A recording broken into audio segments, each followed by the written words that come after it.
আজকে আপনি মুহিব খানের লেখা আল কোরআনের কাব্য অনুবাদ থেকে শুনতে পাবেন ইনশাআল্লাহ। পৃথিবীর মধ্যে সর্বশ্রেষ্ঠ কিতাব আল কোরআন, সেই কোরআনের সূরাতুল ফাতিহা এর কাব্য অনুবাদ। আউযু বিল্লাহি মিনাশ শাইতানির রাজীম, বিসমিল্লাহির রহমানির রহিম। আশ্রয় চাহি আল্লাহর, যেন শয়তান দূরে রয়। শুরু করিলাম আল্লাহর নামে, দয়ালু করুণাময়। আলহামদুলিল্লাহি রাব্বিল আলামিন, আর রহমানির রহিম, মালিকি ইয়াউমিদ্দিন।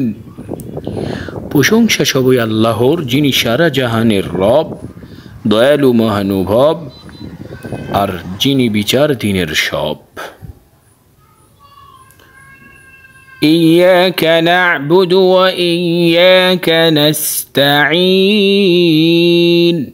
আমরা সবাই কেবলই তোমার ইবাদত করে যাই এবং আমরা তোমার কাছেই সহায়তা শুধু চাই। সিরাতাল লাযীনা আন'আমতা আলাইহিম গায়রিল মাগদুবি আলাইহিম ওয়ালাদ-দাল্লিন।